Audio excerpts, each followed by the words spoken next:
Hey team, on today's episode of the podcast, we have co-founder and CEO of Vita Coco, Mike Kirban. We also put together a baller Vita Coco chalk sauce, this bad boy. We also talk about the importance of putting together a better for you beverage that is better for the planet. Lots of takeaways, particularly on branding and distribution. Check this one out. Yep.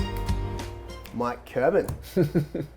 Co-founder and CEO of Vita Coco. Welcome to the Epic Table Podcast. Thanks, man. It's good to be here. Super psyched. Dude, you know when you are, I don't know, this is a really cool moment probably for you, but and I'm meeting you right now, but I've had your product for a number of years. So it's funny for me, like on one hand, I've been connected to you for a very long time.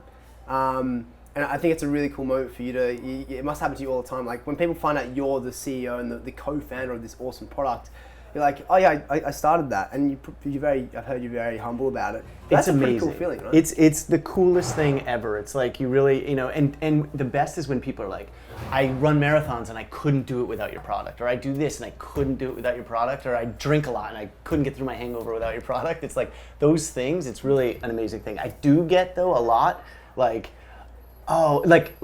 I can never get into coconut water. Didn't like it. Tried it. Didn't like it. Tasted like, and you hear everything you could possibly imagine. Yep. But hey, those are the not so good ones that you yeah, of course.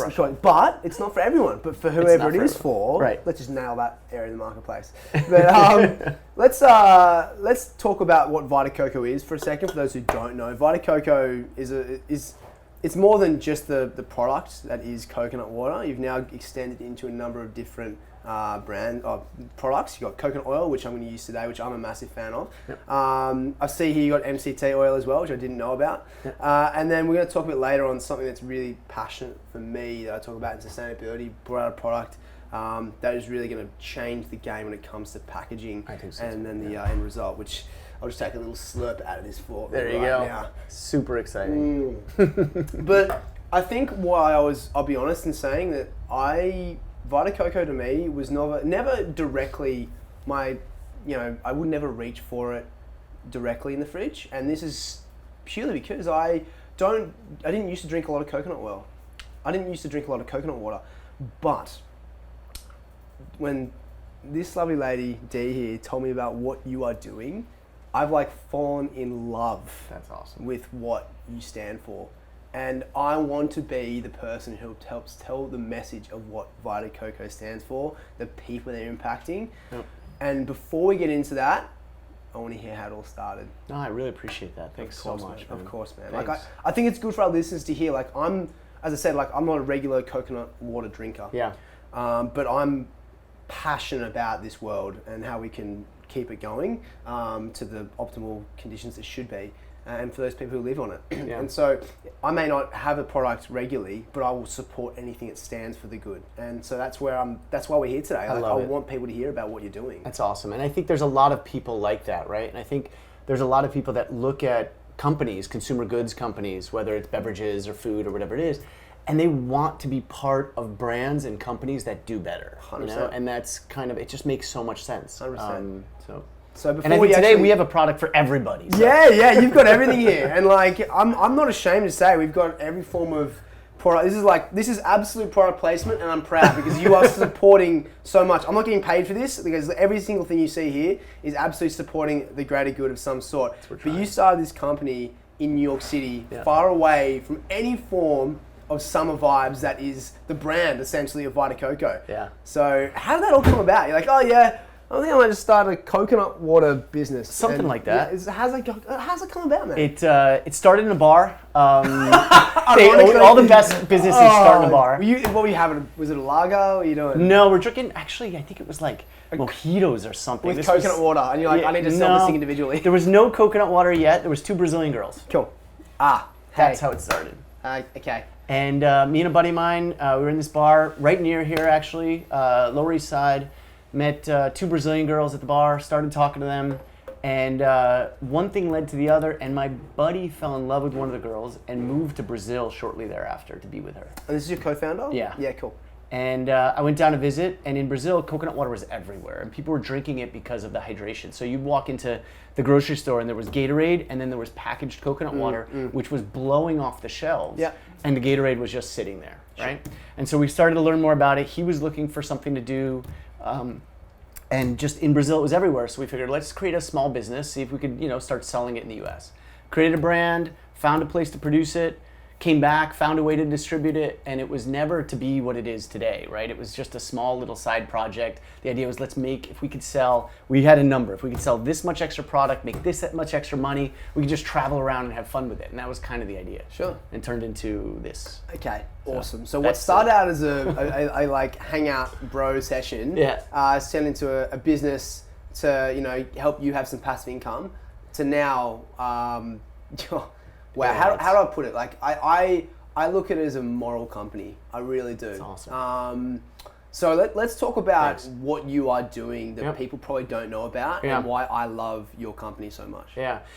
No, I mean, we started out with this business. We never had this grand plan of being a company which is focused specifically on impact and on sustainability or any of these things. Like I said, it was a side project. But I think both of us, me and my partner Ira, have always just wanted to do the right thing. And as we've grown and as we've seen opportunity to do more, we've kind of fallen into doing a lot of really interesting things. I mean, it starts with the farmers. We're buying our products. We crack 2.5 million coconuts every single day. It's a lot of coconuts. And those aren't coming from big plantations where you have like a big plantation owner with a hat and the cigar, ordering people around, telling them what to do. They're coming from very small family plantations, family farms. So one brother is a fisherman, the other brother, takes care of the coconut trees. That's how the whole family supports itself. And so as we've started to grow, we've had an impact on these people just by giving them access to the market and all of these things. But at the same time, we just saw a lot of opportunity. I mean, in the Philippines, we would see in these little communities, kids going to school under a tarp on a rainy day. That was school. It was literally between two trees. So we've built 15 schools in the past couple of years in the Philippines, past 3 or 4 years. Farmers, they had very little income. They were on the verge of basically poverty. And we were buying all their coconuts, but it just isn't enough. They don't have enough plantation. So we taught them how to intercrop, and we brought them pineapple, we brought them cacao, we brought them other things that they could intercrop, and we helped them find a market for those products. And at the same time, we teach them how to farm better. I mean, their trees in the Philippines are growing 50 coconuts a year when their grandparents, they know, were growing 200 coconuts on the same tree. The trees are just aging out, right? So we've, brought them seedlings and planted new trees and all of these things which have had a major impact in these regions. So that's been something that we've kind of grown into over time. Again, the company wasn't founded like Tom's or something. It wasn't, buy a Vita Coco, get a Vita Coco, nothing like that. It just kind of evolved into a business that I am super proud of and I love operating. Yeah, so let's just summate this for people for a second. Like, you're too humble. I'm going to completely blow your honey. This is great. So you essentially built a business. You saw the trajectory where your business was going. You ultimately saw where you were getting your supply from and saw the issues they were having. And I guess in a way, by looking after your supply as well, you still make sure your business runs. That's obvious. Yep. But you also found ways to not just you empowered them. Yeah. You empowered them to find ways outside of what they're doing for you and to support other businesses that they could be a part of. It's not handouts. No. Right? And so that's the thing. Like, it's not as if you're just giving them something like a powdered bit of nutrition for them to eat. You're finding a way for them to have a skill, a job, and a life cycle for them and their family going forward that they can then evolve and, essentially flourish upon.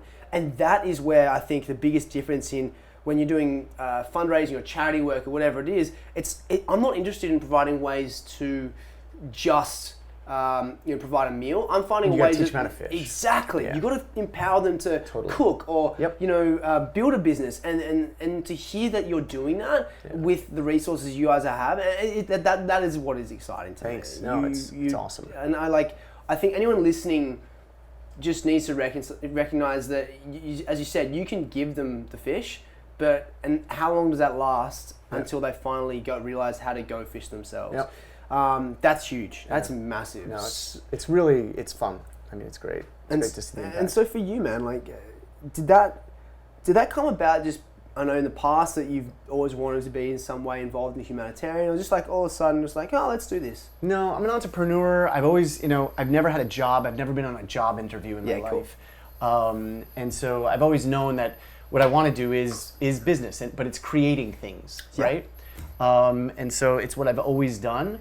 But like I said, I grew up, always trying to do the right thing, right? And this was just an opportunity to do the right thing. It wasn't, we didn't set, and also we've been doing it for, formally for 5 years, never really talked about it because it's not something that we're doing, that we've been doing as, as a way to kind of, bring consumers in. It's just something we've been doing because it's the right thing to do. And I think consumers these days do want to understand what brands are doing, what companies are doing. So it's a nice, I think we've done a lot before we've ever talked about it. Which is also so if it's 5 years since you've actually started and haven't talked about it, I'm going to talk about it. So support Vita Coco because it supports the greater good. And that's ultimately why I love the product. I'll be honest, like I don't have it that often, coconut water, but I now see coconut oil and I'll get it knowing that, okay, I'm going to use coconut oil regularly. I know I'm going to have it, but what I'm supporting here is a greater cause. Thanks, and that's huge. Awesome. And on that note, we're talking about the I guess doing good is doing good. Plastic. Yeah. Welcome to a very, very big topic of conversation we talk about here at the Epic Table. We had Adrian Gagné on a couple of weeks ago, and he brought up plastic, and we were off to the Museum of Plastic at the time. You guys are pretty much working together with Lonely Whale and Ever and Ever. It's such an opportunity. I think, we've been using plastic water bottles only for 30 years. Hasn't been around before. Isn't that right? Crazy? And I love to travel. I travel a ton. Specifically, I'm attracted to the tropical world, and beaches and the ocean. And, I go places that I would have gone 10, 15 years ago. Yeah. That were clean and pristine and perfect. That today you can't escape the plastic. It's everywhere. Yeah. Right? And it's only a 30-year-old problem. And if this goes on another 30 years, it's going to be, there will be more plastic in the ocean than fish, in the next 30 years. 100%. It's terrible. Yeah. So it's like 91% of plastic's not recyclable. Yeah. And then of that, you have, is it 500,000 in 11 hours or something that's produced? Yeah, I forget the exact numbers, but it's more. It's a million every minute, right? There you go. It's a million every minute. Plastic bottles that are bought and consumed around the world. Plastic water bottles. And that's just the plastic water bottles. Forget grocery bags, forget Ziplocs, forget all that shit. It's plastic water bottles. So that's really, I think, the target here and the opportunity here is to give, there are other options, whether it's a resealable bottle, a thermos, which, I go to the gym and I don't see people drinking out of bottles anymore. They're drinking out of their thermoses. They really which are. is great. It's huge. It's a movement. But there's times when you can't do that, right? Whether it's in the airport, on the go, in a convenience store. Yeah. And so we looked at aluminum as the real opportunity. Yeah. And we partnered with Adrian's non-for-profit in doing this, really looking at all of the packaging options that are out there. And you mentioned it, 91% of plastic has never been recycled. That's crazy. But 75% of aluminum ever taken out of the earth since the 1880s is still in circulation today. It's crazy. It's crazy. That is absolutely crazy. If you drop this in the recycling bin within 60 days, it's back on your table, either as a bottle or a hubcap on your car or whatever it might be, a bicycle. That's crazy. Super cool. So what I'm talking about here, team with Mike, is they've brought out a product. It's under the brand Ever and Ever, and it's both still, listen to that sound. Still and sparkling options for a water aluminum bottle. So no longer are we looking at single-use plastic as our option. We're now looking at aluminum water that you can get at your convenience store, which is, again, looking at the problems we're solving, no longer needing plastic. If you don't have your vessel that is already sustainable, you have an option. That's the idea. I love this product because, for obvious reasons, actually, I love how carbonated it is when you actually open the actual sparkling one. But yeah, I just think it's also education on the brand. Like, you actually see so much about this world on the actual, which is very clever. It's really an by the way. It ode tells to a story. aluminum, right? It tells a story. It reads like a newspaper, but it's an ode to aluminum. It talks about, how recyclable aluminum is, and it's something, honestly, I never knew. Yeah. I never, I always, you kind of knew that glass and aluminum is better than plastic and so on, but I never knew the details, and so this is it's an interesting read when you buy the bottle. Right, so this is an opportunity to handle that single-use plastic water bottle situation. There's obviously other things we have to come up with. We know that a lot of supermarkets now are either charging for plastic bags or not, or banning them entirely, which is really cool. It's great. We'll talk about, I guess, specific to you and Vita Coco. What is sustainability to you?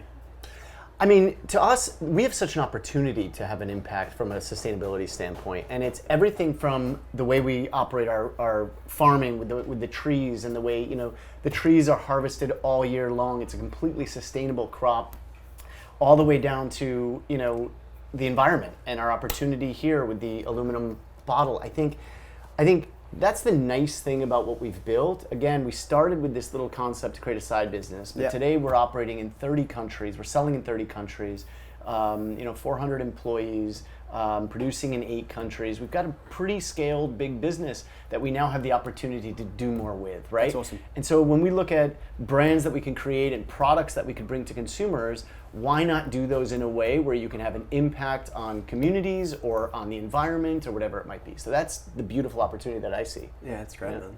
It's really fun. Let's go back a few. I want to talk about Vita Coco in general and coconut water. I want to talk about eventually the performance relationship, where we talked about Gatorade and those before, because I'm huge on that. What were some of the bigger challenges you faced in taking a product that was obviously very prevalent in Brazil for obvious reasons and launching it into the North American market? Because it doesn't just happen overnight. You have to have the right branding. You have to find the right consumers. Because what? I said this to some mates who are launching a whole new drink model themselves. You're not bringing in like a new form of soda. You're bringing in a whole new category. Exactly. People don't. It tastes different. It's in a different type of packaging. It's complicated. So what route did you go? Did you go the beachy vibe, or was it more of the performance side? How did you kind of play it? We kind of straddled both, which is really strange, right? And I think it was kind of, I think the brand is the branding and everything is quite telegraphic of the liquid inside. It's very simple. Yeah. It's tropical.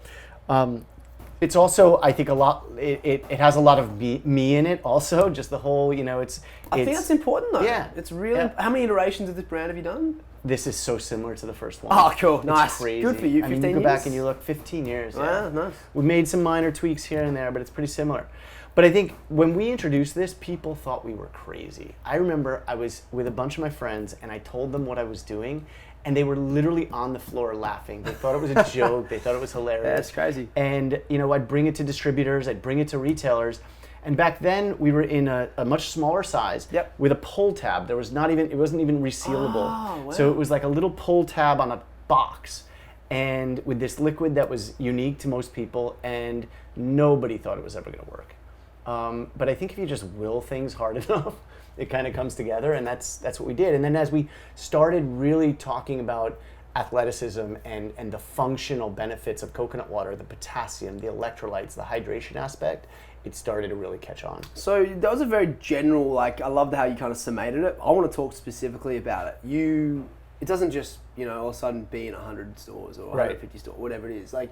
Did you find a distributor? Did you obviously you were the guy behind going into, I know what it's like. You walk into a store, do you want to you want to sell my, coconut water? And usually it's no, get out. Yeah, get out. Yeah, exactly.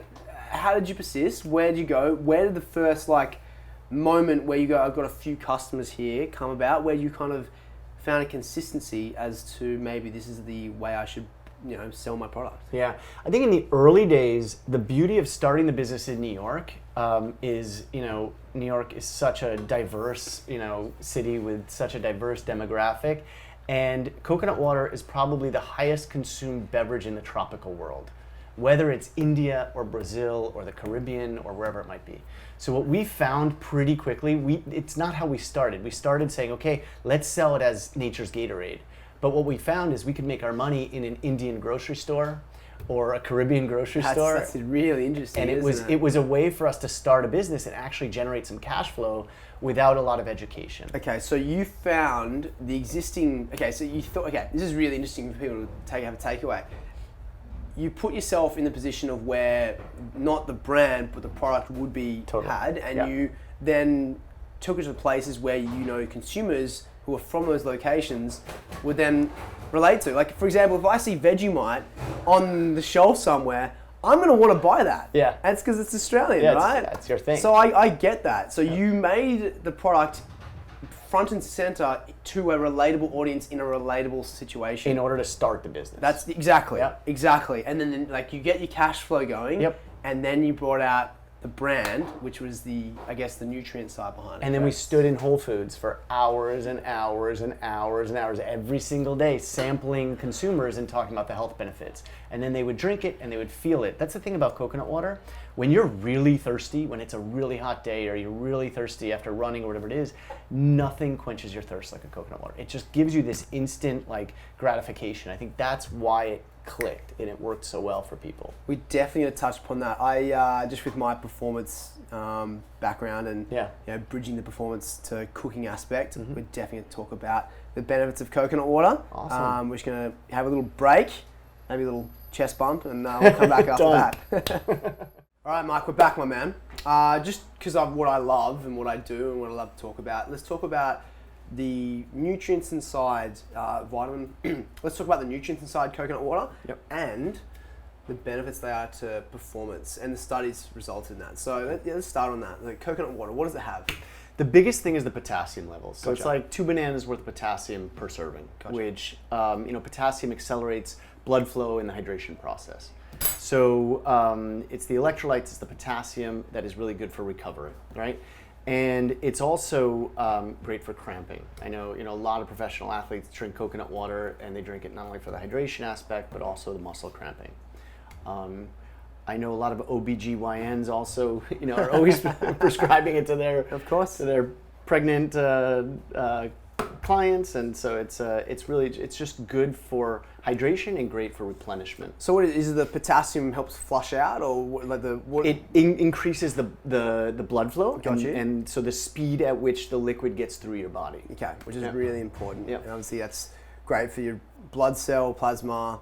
Again, obviously that's just the blood flow itself. Coconut water is actually, it's got the same exact electrolytic makeup as human blood plasma. So during the war in the Pacific, World War II and so on, American soldiers were getting transfusions from coconuts. It's amazing. You could see it online. You could see videos of it. It's incredible stuff. Yeah. That's crazy. Yeah. So okay, and after a marathon, people obviously need to be drinking, and most people turn to Gatorade now, or some of those sports-related drinks.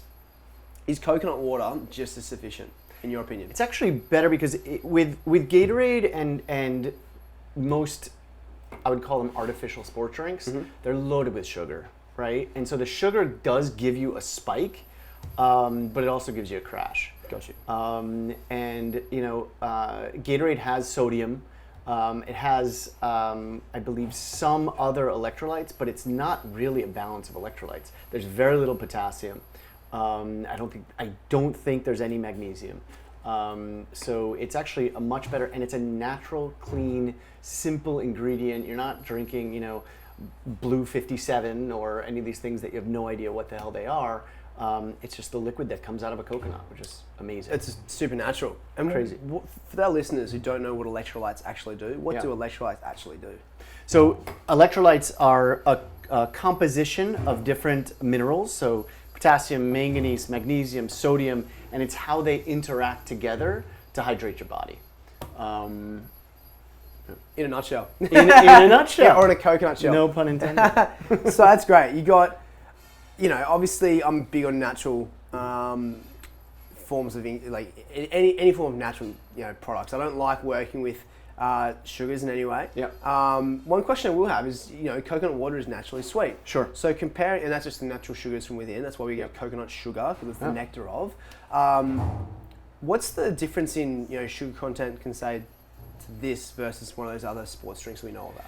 Well, it's natural sugar, right? So it's sugar that is made inside of the coconut naturally, which has a much different effect on your body and is processed much differently by your body than processed sugars, right? So high fructose corn syrup, for example, yeah, no, it's a horrible effect on your body, and your body just can't process it.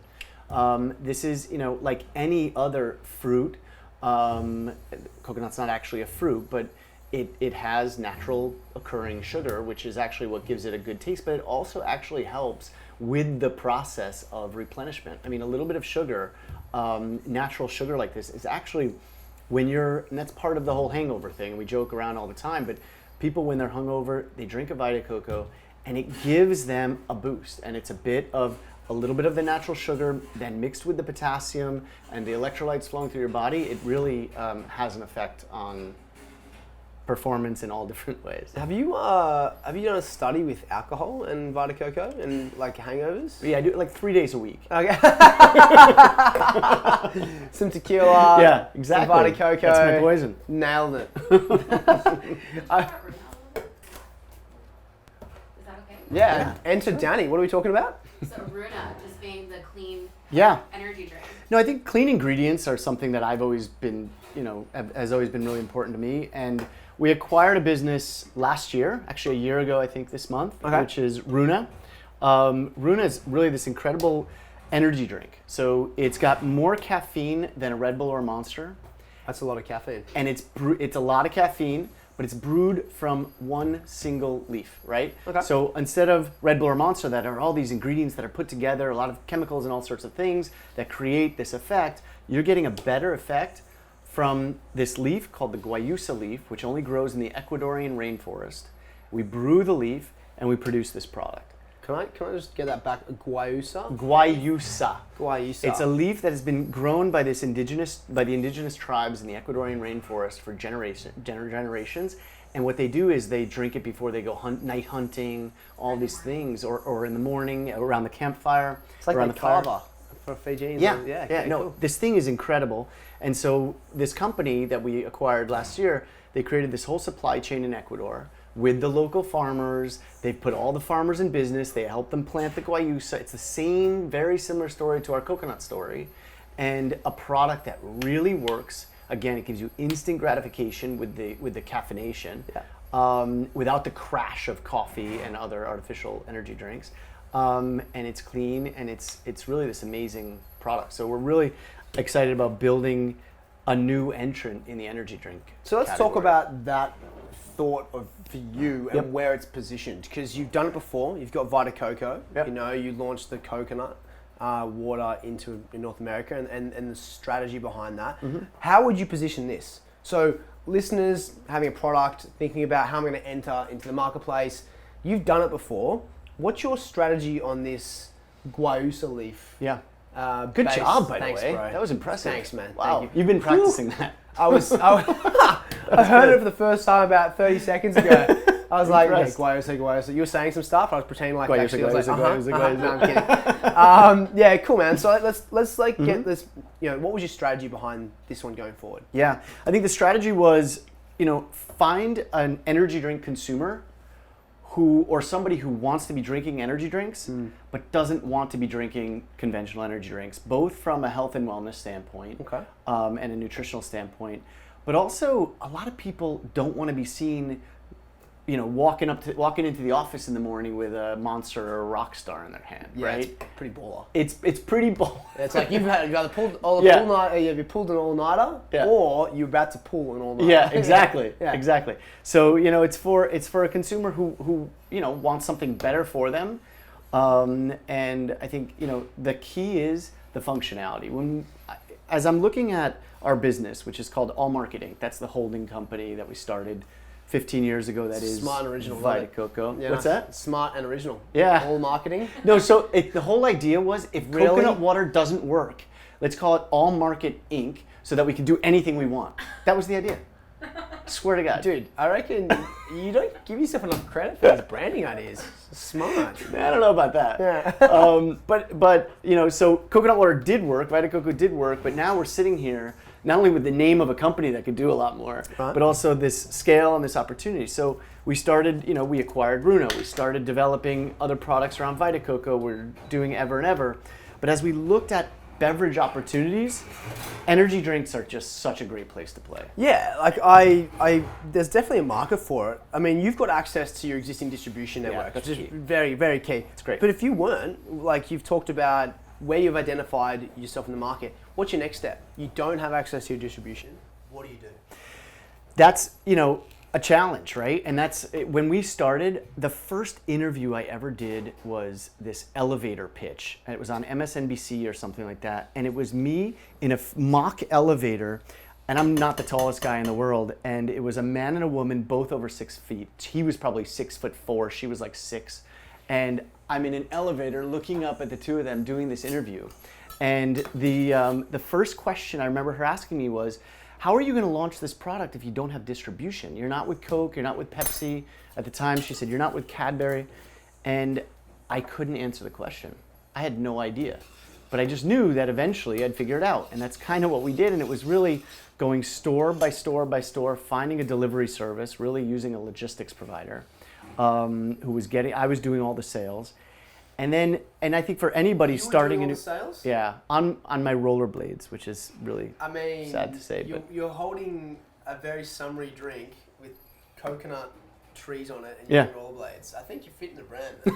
I mean, I think you knew something you didn't actually know. Yeah, maybe. It just kind of worked out. So you say go door-to-door sales until you build up enough revenue stream to then, or not even revenue stream, more brand equity, I guess, to be like, go to a distributor, hey guys, we're clearly doing well here. Yeah. Take us on. Yeah, but this was 15 years ago. Today, there's a lot more options, right? So if I'm starting a beverage company today, or a food company, or any sort of consumer goods company, first place you go is Amazon. Okay. It's such an opportunity because you can reach so many people.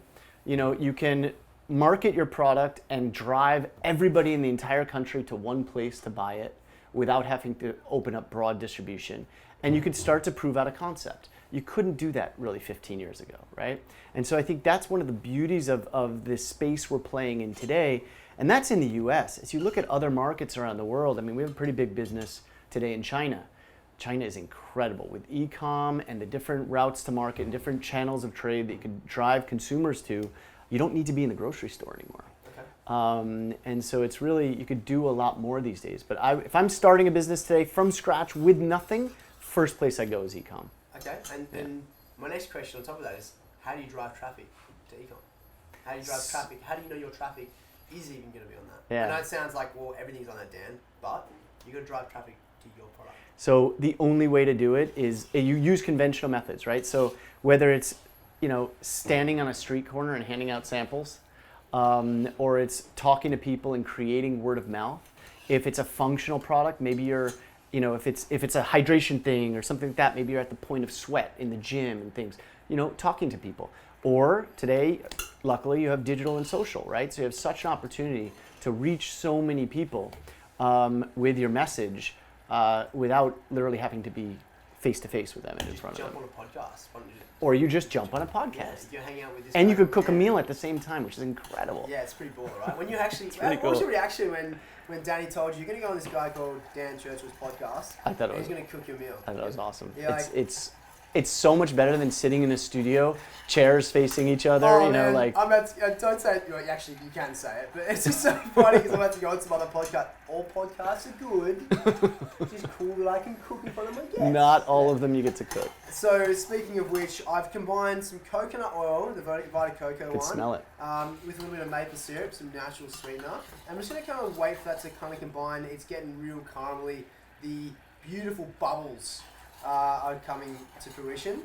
And what I'm going to do is take that off the heat right now because we're going to make our own chocolate coconut sauce.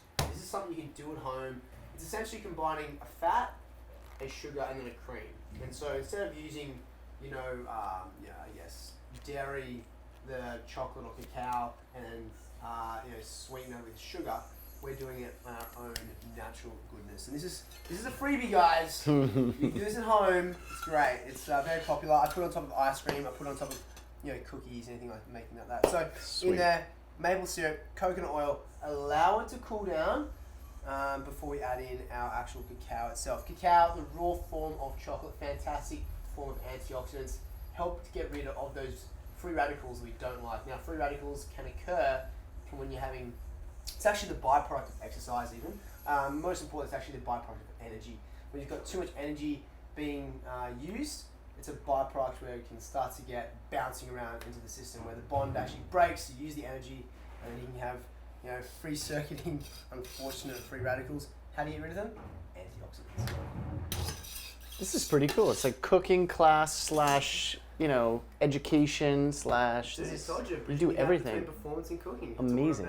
Love it. Thanks, bro. All right. So, what's your cooking game like in the office? Is there anything going on? The team, they bring out their best coconut water recipes. Yeah. Like, everyone's probably doing smoothies, right? Everyone's like, does a smoothie. The trick is with Vita Coco, how to not do a smoothie-based recipe. I cook with the coconut milk all the time. Oh. I do curries with it. Nice. I do make smoothies with it. Had one this morning. Yeah. Lots of cocktails. Cocktails. Wow. Yeah. Actually, here's a question for you. Yeah. Are you guys in the alcohol distribution game? Like, not alcohol itself, Yeah. but do you use coconut water as a great mixer? And do you actually leverage that? So we do a little bit. We'll do events and stuff like that, but I want to do more of it. I was in Brazil recently. You went back to Brazil? Back to Brazil, but not a business trip. It was a little surf trip, and it was with a bunch of friends. And every night we'd go out, the bar or club or wherever you go, they come with bottle service and coconut water. And it doesn't matter, bottle of anything, tequila, rum, vodka, and coconut water. And it mixes so well with everything. And it keeps you going, which is great. It's the best mixer. Speaking of mixing well with everything, if you haven't jumped on YouTube, because you're about to see a beautiful chocolatey looking sauce. Am I right? Okay, I'm up to this. It's like that velvety melted chocolate look right now. All it is 3 ingredients right now. We have coconut oil, Looks good. maple syrup, and raw cacao. Now, let that chill and then add in the coconut cream of your coconut. My man, Good stuff. what's on like your agenda when it comes to making sure your office is sustainable, making it best plastic free? Because if you're bringing out an ever and ever bottle, Yep. you've got to kind of have the necessary, I guess, focus point from the start, right? Yeah. You've got to lead. Yeah. Well, part of the problem is we are a single-use packaging company, right? Whoa! I mean, How come have you not dude, noticed? We're like 30 minutes in. We haven't talked to... Right? So everything What was that? Sorry, Siri? Oh, Siri just started a countdown timer. Apologies. Okay, Yeah. no problem. Sorry, Siri. No, so that's kind of how we got into Ever and Ever, right? We make products in all different packaging, and I think we try to do as much as we can possibly do to have a positive impact, but we also clearly, this is plastic. We have an impact on the environment. This helps, but this also needs to be dropped in the recycling bin. So he was pointing towards the Ever and Ever. The Ever and Ever model. Obviously, yes. You've created an easier way by having an aluminum-based packaging system. We still have to put it in the recycling bin. You have to put it in the recycling bin. And this is actually a great touch point. Adrian did mention that we encourage everyone to go to the packaging or the recycling centres. It's a great form of education. So make sure wherever you are in the world, you can go and check out those places. So just do some research when they are. But Awesome. So you have touched on, you do have plastic tops to your existing Vita Coco. Yep. So you are obviously constantly trying to find ways to offset. Exactly. Right? That's great. And I think that's what that is. But in the office, I think it's part of, people aren't walking around the office with plastic water bottles. We have the water fountain, the water station, and people get their water there, and they use, typically they're using, ceramic cups, coffee mugs, and so on, or they're using their thermoses. Mason jars. You don't have like a... Oh yeah, you have Danny has a mason jar, which ended up actually being used as a piss jar recently on Twitter. If anybody, I don't know if you've seen that, but okay. Do we want to talk? Do we want to talk about this? I don't know. Probably not. That's where her mason jar got used, and she's still using it. Okay, good for you. New jar. Danny. She had multiple jars. New jar. All that recycling. Yeah, good for you. No, but it was so funny I saw that jar sitting there and it was like, It's the jar. it's the jar. And Anyway, we're back. sorry. Cut. I'm kidding.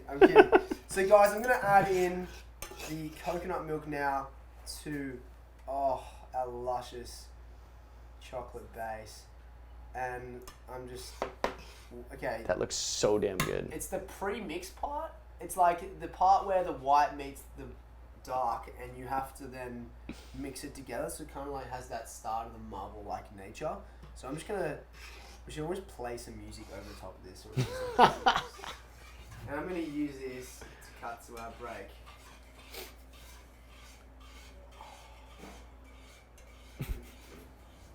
Mike, we're back.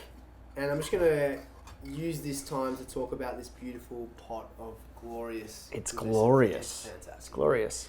So listeners, we have, all we did, coconut oil, maple syrup, take that off the heat, add in your cacao, then as it cools for another further 5 minutes, add in your coconut cream. And what that does is you add in the fat. The fat, as it cools, will help it harden even more with the coconut oil attached. So you create this beautiful chocolate-like sauce. I'm just going to do a little drizzle right now. So, oh. Can you hear that? That's a drizzle. That's a beautiful drizzle. And you can put that on top of anything. As I said, cookies, biscuits. My favorite is ice cream. So banana nut ice cream, 3-ingredient ice cream, frozen bananas, peanut butter, coconut milk, and then blitz that, put this on top, see it later. It's a healthy dessert. It's a very healthy dessert, full of fantastic goodness. Mate, let's go a bit about you quickly. Okay. How do you feel when, I know you're very humble, but like when was the moment for you that you kind of like, I'm actually doing good in this world? I think when I went back to the place in Brazil where we first started producing, and when I first went there was nothing. Everybody was sitting on the front porch all day. The men were sitting on the front porch drinking cachaça all day, and there was nothing. And then you go back, and people are driving around in cars, and people, everybody's got a TV, and so they're now in the house drinking their cachaça, watching TV now. But people are doing stuff, and I realized really quickly that by bringing industry to one of these places in the middle of the tropics, where there's nothing, you have a pretty quick impact on communities, which is great. That's it, man. Changing the world just through doing business, exactly. Which is the beauty of it, right? Doing good by doing good. Yep. That's awesome. It's fun. Okay, now you this is awesome. Ty our cameraman, he asked for your morning routine to test your mic. So I've already heard it. Let's give the PG version. The PG version of my morning routine. What is Mike Urban's morning routine? I get up in the morning. I can't do much without my cappuccino. So straight up. Get my cappuccino and then. Which you froth the milk yourself. You do it all yourself. You get a beautiful latte art. Not so much. On top, Australian style. Yeah, my 6-year-old goes and pushes the button on the Nespresso machine, and that's my cappuccino. Yeah, that's the other option. But it's great. I love that thing. I'll go to bed at night sometimes just like thinking about the morning's cappuccino. It's such a ritual for me. So I get up, have my cappuccino, and then I do a 15-minute really quick stretch/yoga thing.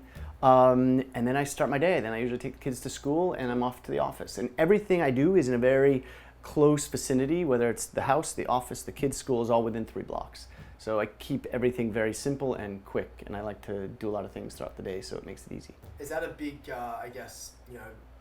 managing kind of philosophy you have in life? Like, do you keep everything close, whether it be your team, where you get your haircut, those kind of things? Well, my haircut I do myself. Yeah. So that keeps really close. That's in my bathroom. You know what I'm asking? Like, No, to me, it's critical. Like, I could never... just the way I operate and the speed at which I do things, I could never add in a 30-40 minute commute in the morning. I just couldn't manage it. So yeah, living close to what I do. Somebody wants to meet, I have a business dinner, a drinks or whatever, it's all within that same 5 blocks radius. Nice. I don't get out very much. Well, you do. I do. Within a 3-block radius. Yeah, exactly. I don't get out much. The studio kitchen's my life. Yeah, I'm sure. Yeah. Kidding. Dude, I'm pumped for you, like, on so many levels. Thanks, I think man. it's the way that you and your team operates, and definitely hats off to your team because I've been a part of a lot of the events you guys do in the city. it's crazy to have that close-knit group that can just execute as well. Yeah, we just had fun together too, which is so good. But that extends from the top too. Yeah. As a leader, that's really important for people to understand because you help set the culture. You obviously hire people to also set the culture, but that's ultimately your decision. So you've done this for 15 years. You may feel like you've done it on a whim, but you clearly know what you're doing because it's not just one product you've done a number. It's working. And you're learning every single day, but you're clearly learning the right ways about it. Make mistakes, continue. But mate, it's been a pleasure having you here today. Great. People, make sure you hit up @VitaCoco on Instagram. You can also, vitacoco.com, I'm assuming. Yeah, fantastic. Thank you, Danny, for the nod. But unfortunately, you don't have any full Instagram that really people can touch you on. LinkedIn, I'm assuming. I'm on LinkedIn. Just your name, I guess. Just my name. Fantastic. We'll put all that in the links in the show notes. All right, team. But man. Awesome. This was great. Yeah, dude. I've been to many events. I've drank a lot of coconut water. And I finally get to see the man who started it all. Awesome. Kirban, thanks for being on the podcast, Thank you. bro. Thanks. So much fun. Let's start drilling this over some banana bread, eh? Yeah, now we're talking. Chopped coconut sauce over banana bread. Yeah. Wow.